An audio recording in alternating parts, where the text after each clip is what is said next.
Buenas tardes, mi nombre es Adriana Marín y el día de hoy en la materia de Seminario de Finanzas veremos el tema de fuentes de financiamiento a largo plazo. Entre los puntos que se van a exponer el día de hoy se encuentran ¿qué es el financiamiento interno?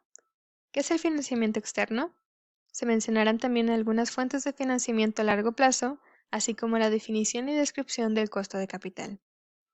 Empecemos dando una pequeña explicación sobre la palabra financiamiento.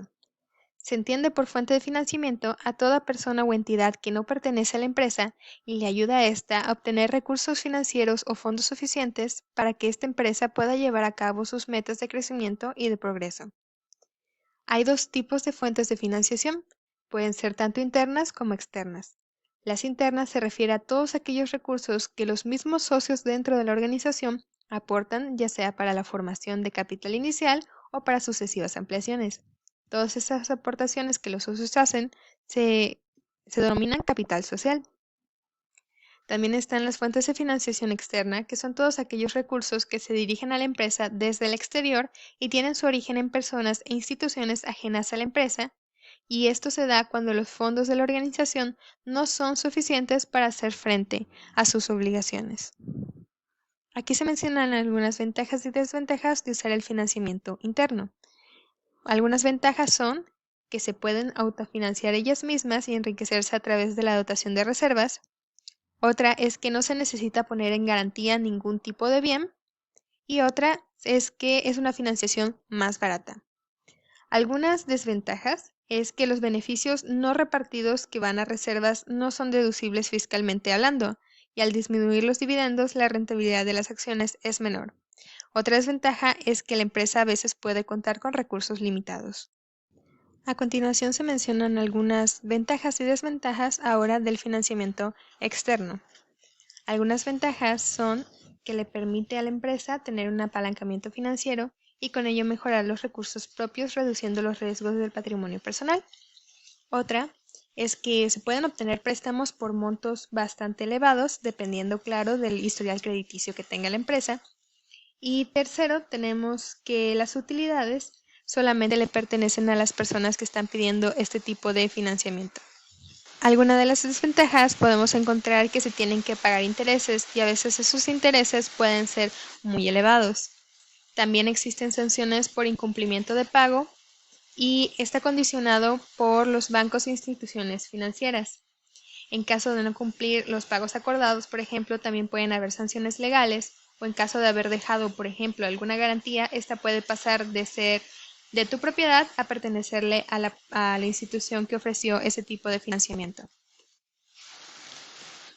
Después vamos a hablar un poco sobre los créditos. En este apartado dividí a los créditos en tres tipos, que son los créditos de habilitación, los créditos refaccionarios y el crédito hipotecario. El crédito de habilitación, o también conocido como de avío, sirve para la adquisición de materias primas, materiales y gastos directos de explotación, así como para cubrir necesidades de capital de trabajo.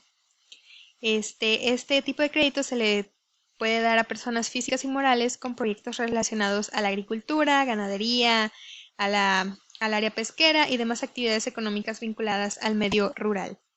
Las ventajas que ofrecen este tipo de crédito es que se da en un plazo mayor de 180 días y la seguridad de contar con fondos durante ese plazo determinado es bastante alta. El crédito refaccionario, por otra parte, cubre necesidades de financiamiento para adquisición, reposición o sustitución de maquinaria, equipo y otros activos fijos relacionados con su actividad productiva. Se entrega a personas dedicadas a actividades de tipo industrial, agrario o para robustecer o acrecentar los activos de su empresa y elevar o mejorar la producción. Y por último tenemos al crédito hipotecario, que es un préstamo a largo plazo donde el banco toma como garantía la propiedad que se quiere comprar, construir o ya sea remodelar y da la oportunidad de iniciar un proyecto personal sin desembolsar una cantidad fuerte de dinero. Su principal característica es que está respaldado por una garantía hipotecaria. Es decir, si el deudor de crédito no pudiera pagar las cuotas, el acreedor tiene derecho de quedarse con el activo hipotecado. Normalmente esta puede ser una vivienda. Este crédito tiene un plazo máximo de 15 años. Otro tipo de financiamiento a largo plazo son los préstamos prendarios. Este tipo de préstamo o crédito es aquel en el que se entrega una prenda, o sea, algún bien tangible como garantía a cambio de un crédito. Algunas de las prendas más comunes que se dejan son las joyas, pueden también ser vehículos o inclusive hasta una casa. Normalmente la institución que brinda ese servicio cuenta con peritos que evalúan el valor de la prenda y de acuerdo al valor de la prenda que se está dejando, se establece la cantidad que se puede prestar. Si la persona está de acuerdo con el monto de crédito que se está ofreciendo, la institución acreedora elabora un contrato donde tiene los datos generales de la persona y los datos generales de la prenda que se está dejando y las condiciones de la recuperación de la misma. Este tipo de préstamo en promedio tiene un plazo de 4 hasta 39 meses, por eso se considera un financiamiento a largo plazo. En el caso de que no pagues tu crédito prendario a tiempo, la institución acreedora podrá rematar esa prenda que se dejó como garantía de acuerdo a las políticas que tenga la institución. Después se encuentran los fideicomisos. El fideicomiso es una modalidad de contrato muy extendida y en este intervienen tres personas. Uno, el fideicomitente, el fiduciario y el fideicomisario. Primero consiste en que el cliente, que es el fideicomitente, cede una parte o todos sus bienes a una persona o entidad en la que confía plenamente, que sería el fiduciario, con la finalidad de que éste le gestione los bienes a ese cliente, que pueden ser propiedades, dinero, acciones o cualquier otro tipo. El fiduciario es normalmente un profesional o una institución que se dedica a la administración y a la gestión de esos bienes y actúa como intermediario, ya que su obligación es traspasar los bienes a otro, que sería el fideicomisario, que es el beneficiario final del contrato de fideicomiso. El fideicomiso se fundamenta en una idea muy sencilla, que es alguien que posee un bien, pero al no ser un profesional de la gestión, lo cede a otro para que éste lo pueda administrar correctamente y finalmente sea transmitido a un beneficiario. Otro tipo de fuente de financiamiento a largo plazo es la emisión de acciones.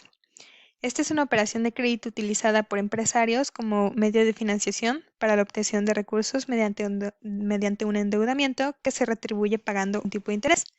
Son títulos de crédito que pueden ser emitidos ya sea por sociedades anónimas y representan la participación individual de los tenedores de las obligaciones. Este se trata de un crédito colectivo a cargo de la sociedad emisora, la cual está obligada a hacer pagos periódicos y liquidar las obligaciones a la fecha de su vencimiento. También están las emisiones de acciones, que las acciones son títulos de la empresa que tienen la función principal de atribuir al tenedor de la misma calidad de miembro de una corporación. Son títulos que se expiden de manera seriada y nominativa y son esencialmente especulativas, ya que quien adquiere una acción no sabe cuánto va a ganar. Ya va a depender de los resultados de los negocios que realice la sociedad y de la manera en que la asamblea decide distribuir los dividendos. Otra fuente de financiamiento a largo plazo que mencionaremos es el crowdfunding. El crowdfunding viene de juntar dos palabras en inglés que es crowd, que significa multitud, y funding, que significa financiamiento. Esto se debe a que es un tipo de financiamiento colectivo donde distintas personas de diferentes lugares del mundo pueden aportar capital para financiar un proyecto. Es un método muy utilizado por emprendedores y pequeñas empresas que necesitan fuentes de financiamiento para un determinado proyecto. Este proceso se hace mediante plataformas en líneas y a cambio de las aportaciones, los emprendedores ofrecen recompensas, premios o participaciones. Uno de los pasos para utilizar este tipo de financiamiento es que el emprendedor presenta primero su proyecto mediante plataformas en línea, luego se crea una campaña de promoción para captar el interés de los inversores y por último se establece un plazo para la recolección de capital. En el crowdfunding podemos encontrar los siguientes tipos: por donación, que se concentra en proyectos solidarios en donde las causas son de índole caritativa y no se espera ningún tipo de recompensa o premio a cambio de la financiación de este proyecto. El de recompensa, que son aquellos en donde los inversores reciben un premio o artículo por su inversión, como por ejemplo el producto de una empresa a la que están financiando. Crowdfunding de acciones, en donde los inversores a cambio de su capital participan como accionistas, es muy remuneradora, ya que si se tiene éxito en la inversión se puede multiplicar el monto. Y de préstamo, que es cuando los inversores recuperan lo que invirtieron más un porcentaje por los intereses. Por lo general, el emprendedor es quien determina el tipo de interés que se va a pagar. Y por último, hablaremos un poquito sobre el costo de capital, que se refiere al rendimiento requerido sobre los distintos tipos de financiamiento. Este costo puede ser explícito o implícito y se expresa como el costo de oportunidad para una alternativa equivalente de inversión. Podemos establecer, por lo tanto, que el costo de capital es el rendimiento que una empresa debe obtener sobre las inversiones que ha realizado con el objetivo de que de esta manera pueda mantenerse firme e inalterable en el mercado financiero. El costo de capital supone la retribución que recibirán los inversores por aportar fondos a la empresa, es decir, el pago que obtendrán los accionistas y los acreedores. En el caso de los accionistas, recibirán dividendos por acción, mientras que los acreedores se beneficiarán con intereses por el monto desembolsado. Cabe resaltar que el capital de una empresa está formado por el capital contable externo, que se obtiene a través de la emisión de acciones comunes en oposición a las utilidades retenidas, el capital contable interno proveniente de las utilidades retenidas, las acciones preferentes y el costo de deuda, antes y después de impuestos. Y eso sería todo. Muchas gracias.